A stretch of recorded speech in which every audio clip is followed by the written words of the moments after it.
Thank you, Speaker. I rise in support of the Cladding, Cladding Safety Victoria Repeal Bill 2026. This bill does three things. It formally repeals the Cladding Safety Victoria Act of 2020 and winds down Cladding Safety Victoria as an agency. It repeals the cladding rectification levy and it adjusts the building permit levy to fund the Building and Plumbing Commission's ongoing consumer protection work. This is a good day, not because we're repealing something, but because of what that repeal represents. It represents a job done, a promise kept, a government that said it would protect Victorians from the dangers of combustible cladding and then went out and actually did it. Maybe not to the time frame that the member for Melbourne was really wanting, but we did it, we achieved it. Cladding Safety Victoria was always designed to be a time-limited agency. It had a clear goal: find the buildings putting Victorians at risk, fix them, and make sure the cost of that didn't fall on the people living in them. And that's exactly what happened. And now, with the work substantially complete, it's time to wind it down. This bill does that cleanly and responsibly. Before I get into the detail, I'd just like to take a moment to acknowledge the people who made this possible: Rod Ferring, Sarah Clark, the entire CSV board, CEO Dan O'Brien, and every single person on that team. They took on an enormous, complex task. They built a methodology that's been shared around the world, and they protected hundreds of thousands of Victorians who, without this program, would have been left to face that burden on their own. And that matters. So thank you to those people. Let me briefly take the House back to where this started. In November 2014, the La Crosse Tower in Melbourne's Docklands caught fire. I still remember seeing the footage on the television, and I was somewhat surprised and appalled that a building could catch fire on the outside. Non-compliant aluminium composite cladding ignited by a cigarette spread flames up 13 stories. People could see it from the other side of the city, and luckily no one died, but it was a warning. And the Victorian Building Authority audit that followed found that more than half of building permits inspected did not comply with cladding regulations. More than half. That wasn't a rounding error, that was a systematic failure.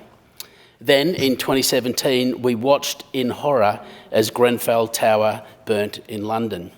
Tragically, 72 people died, and those deaths were preventable. That fire was the catastrophic result of non-compliant cladding, failed oversight, and a system that had left residents without protection. Victoria paid attention. The Allen Labor government established the Victorian Cladding Task Force, committed over $600 million to the rectification program, and built Cladding Safety Victoria from the ground up. And the results, Acting Speaker, speak for themselves. More than 1,660 buildings identified, over 83,000 homes made safer, 150,000 Victorians who go to sleep tonight in buildings that are genuinely safer than they were before this program began. And it wasn't just apartments, Acting Speaker. The program reached 131 public use buildings, hospitals, police stations, fire stations, TAFEs, courts, 40 Victorian schools with nearly 19,000 students. These are the places people trust, the places they send their kids, the places they turn to an emergency. So CSV have made them safer also. Now, as of the 28th of Feb this year, 442 of the 448 private residential buildings approved for rectification works funding have been completed. The remaining 6 buildings are in the construction phase, and 2 further buildings have been addressed without any cladding works needed. That's 90% completed and 10% well on the way. So I think that adds up to 100% job done. A further 132 government-owned and community housing buildings have also been completed. And that's not a near miss, that's a program that did what we set out to do. I might just add here too that in the fulfilment of its functions under the Cladding Safety Victoria Act of 2020, CSV has reviewed in detail the original plans and permits for 1,000 privately owned apartment buildings. During extensive and direct engagement with impacted owners and tenants, 2 of the frequently asked questions have been, Why was combustible cladding used and who is responsible?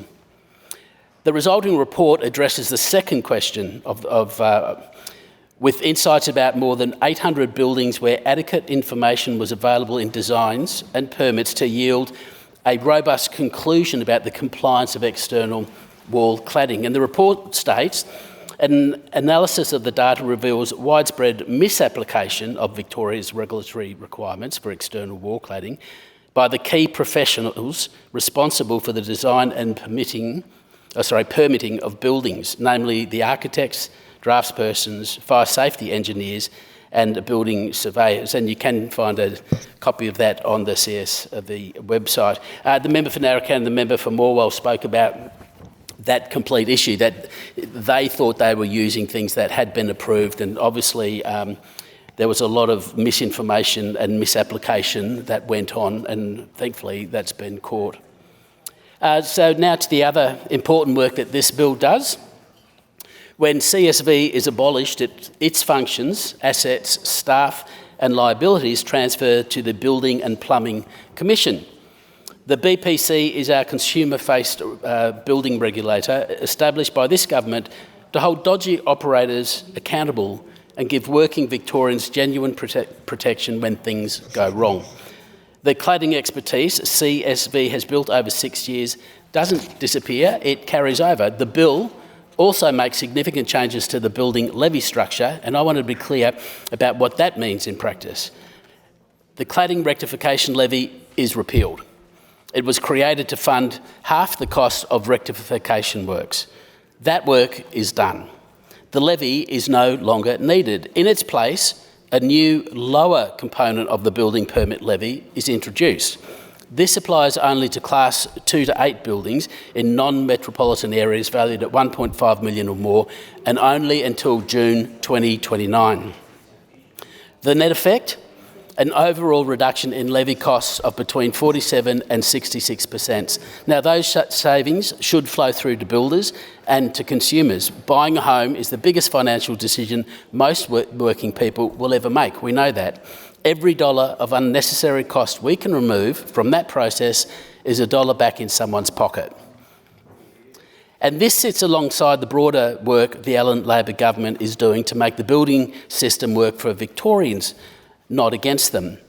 The BPC has tough powers to stop occupancy permits being issued on buildings with serious defects.